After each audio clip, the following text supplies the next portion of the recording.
So, all right, you guys, sorry for the mess. I can explain everything I'm doing here. So, I wasn't planning on making this video, but I wanted to see if I can help other people who have bought the Power Acoustik CP-71W from Walmart recently. So, first of all, thank you to those who have installed this head unit first. I really appreciate you guys' help. And I got motivated to just kind of make my own video and show you guys exactly what I did, what I bought, and how I was able to wire this thing up to the car, to my Honda S2000. First of all, I want to mention that it does turn on, it works and everything like that. The buttons on the side, however, do not work. I did hear from Mike over at Modifry. He took over the business as well. I emailed him. He did say that he ordered a bunch of harnesses with the old style. This is one of his harnesses right here. This is unfortunately the new style, so it wouldn't plug in to the Power Acoustik. So he did let me know that he ordered the older styles, pre-made harnesses that should wire up directly to this while retaining the dash buttons or the side buttons with the DCI. So that is about 6 weeks out as of yesterday, he said. So it might be a little while before we actually get some harnesses. So what I decided to do was take everyone's information that I've seen on the forum and the videos on YouTube and kind of just make my own. So without further ado, I'm going to show you exactly what I bought and how I wired this thing up. It's not going to be a step-by-step tutorial, unfortunately. I just wanted to go over the high level information on what I did, the stuff that I had questions on, hopefully that I can clear for you guys. So to start things off, I ended up buying two separate harnesses just because I've seen a lot of folks use this one right here, but then I found this one on Amazon. Well, obviously they're both Scosche, but the numbers are a little different. This one was from Amazon, this one is from Walmart. Amazon's fitment thing on the bottom when you buy the product says it will fit the Honda S2000, but since everyone else was using this one, I decided to pick this one up separately. So I think the only difference, correct me if I'm wrong, is that, well, one, these come with the butt connectors, and then it doesn't have the secondary plug like this one does. So I'm gonna return this one. It should work, but I'd rather be safe and use this one right here. So this is the one that everyone's using, so I decided to do that. If you're new to wiring, and trust me, I am pretty new to wiring. I don't like doing any of this stuff because it's a lot of work and it doesn't take a lot to mess it up. So I did see one on the forum that started smoking and I just don't want to deal with that. So I'm gonna dumb it down for you guys so that this is how I understand things. So if I'm kind of being a little over too detailed, then the reason is because this is how I learn. So first of all, you take the instructions from the harness itself, which is right here. And all you want to do, and honestly, it was easier than I imagined. All you want to do is take the instructions from the Power Acoustik head unit and literally just match them up.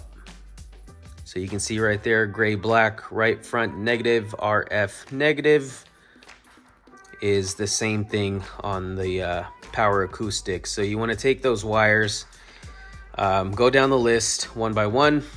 Ignore this 20 wire plug. I went with the 13 wire plug instructions. Just go down the list, literally connect them together to make your harness. So how I made the harness, I used these solder and seal wire connectors. So all you do is basically, I'll link everything down below, by the way. So everything I'm mentioning here, I will link below, except the other harness. I'm gonna link the correct one instead. So what you do with these, first of all, is you put it on one end, strip the wire, or take the, expose the wire, and then connect the corresponding color.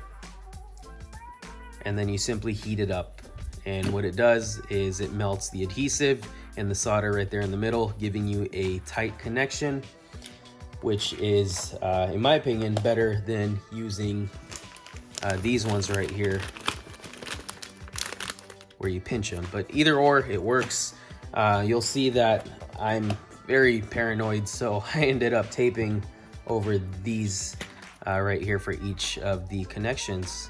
So hopefully that prevents anything from touching. Obviously, it's as sealed as it can get, so that's that. And then the next issue that I ran into was this orange wire, which I'm sure you guys will face as well. So excuse me, there's an orange and white wire that's left over. At least that's what I chose to leave out of the harness. According to a video I saw on a Pioneer video, it was a Pioneer harness.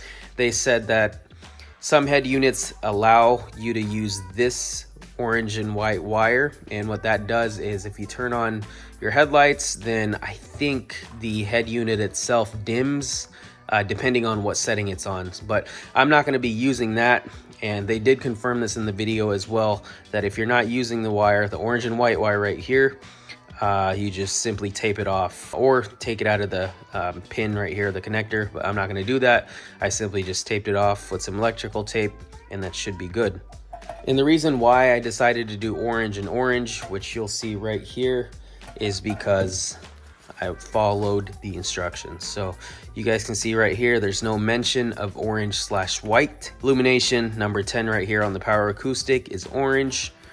And then on the Scosche harness, it is right there, orange. So 8 illumination/dimmer, and then 10 illumination. So that's what I did, orange to orange, if anyone is wondering. And if that's wrong, then apologies, but this is what I chose to do. So all in all, once you get everything wired, you will have the rear camera cable that's left over along with the orange and white wire. At least that's what mine looks like right now. Everything else is pretty much together aside from these two wires right here. So close them off, make sure they don't touch anything, and you should be ready to plug it in. So what I'm gonna do is I'm gonna actually probably zip tie this and then tape it all together. That way it's just one harness and no wires that are popping out everywhere. So I'm gonna do that real quick, get it plugged in, and then I'll show you guys what it looks like. So actually before that, I forgot to mention that there is another cable that is left over, and I believe this is for the DCI input where you plug it in. I went ahead and just taped that off as well, just to make sure that nothing gets in there and nothing touches or anything like that. So all in all, you'll have 3 wires or cables that are not tied to anything. So just be mindful of that. All right, guys, so I kind of went overboard with the electrical tape and the zip ties, but now it's a lot cleaner than it was, and it's probably as clean as it's gonna get. So before we plug it into the car, I do want to mention that this plug right here was pretty tough to get in. So make sure that when you plug it, that you plug it in all the way. I thought when I pushed it in there that it was already in, but it turns out it was only like 75% in. And so I had to just get my fingers and then push the sides down as hard as I can, just so you hear that click on the top right here. So now that that's done, we're gonna go ahead and route this USB cable to the side, and then plug in the antenna, and then we should be good to go after we plug in the harness. All right, so we're over here at the car. It's gonna be a little shaky because I don't have my tripod on me, but this is where I'm gonna route the USB cable. So everything is removed, obviously. There's a little slot right for this section that when you fish it through, it should come out on this side. So let me do that real quick because I need both hands here. All right, you guys, so if you guys can see where I fished it through, just a little under this metal piece right here, and then it should come out on the other side. I don't have to take off anything. And what I like to do, just like with my Kenwood, is just tuck that in where the netting is.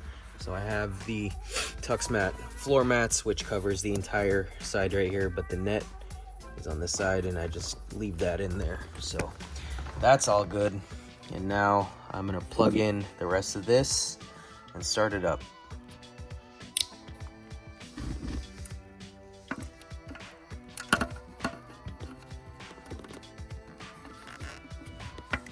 All right, so this is how I have it plugged in.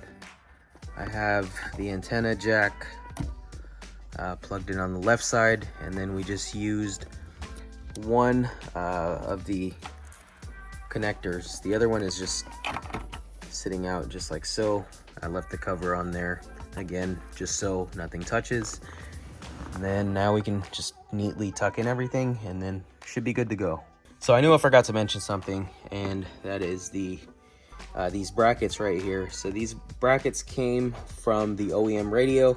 You want to save those and then find the best place for them. So in this case, it's the second hole from the top right here, and then I was able to use the second screw just to pinch in this side. And if you look at it from the top, it's pretty even, just so it sits flush against this right here. So I did a test fit before anything, and now we can finally put it in. Okay, so it looks like that. Time to turn the car on. I disconnected from the Bluetooth just because I'm using my phone to record.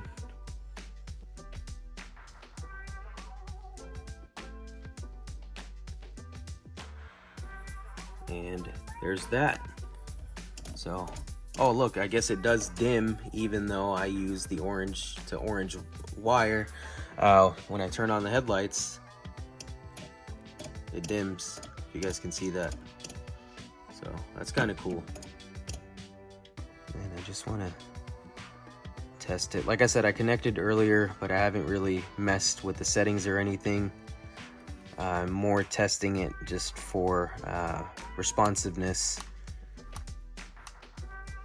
I mean, honestly, for $140 unit, I think it works great.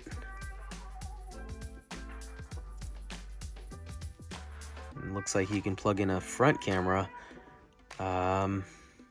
as well, or a rear camera, so that's cool. So if ever in the future I want to do a rear camera, I could do it on here, which is pretty awesome. I do wish that the controls over here were still functional, but like I said, I'm gonna wait for Modifry to come out with their harness, because I do have the DCI already from my Kenwood, and then that should work. But honestly, that's not a big deal. The volume, I mean, yeah, it's right here. I'd rather have CarPlay to have a modern feel to the car than these controls. So I'll sacrifice this for now. In the meantime, I will do my best to enjoy this right here. And yes, the reason why everyone in the Honda S2000 world got these, or this specific model of the Power Acoustics, is because you retain the door functionality. But anyway, you guys, I'm gonna go ahead and finish up the install, put everything away, make sure everything is good. Hopefully I was able to put your mind at ease on how to install this thing, because I sure as hell don't have any wiring experience. I just read the instructions to a T and then followed it, and now it works. I'm probably gonna sit here for a few more minutes just to make sure it's not smoking like that one dude on the forum or on the Facebook page, and before putting everything away. But so far I think it's functioning as it should, and I'm happy with it. All right guys, so I got everything put back together nice and neat, and this is what it looks like. Obviously the door is fully shut, which is cool. And now there it is. So I'm not connected to CarPlay like I mentioned, because I'm using my phone to record, but look, it's just completely flush on to the housing right here, and the door functions as it should. It's not sticking out or anything, and it's on there flush, and it's just really cool. When you shut it, it's like nothing happened, and then you open it up and bam, you have a fully touchscreen head unit with CarPlay. I'll definitely spend a lot more time with this just to learn the entire new system.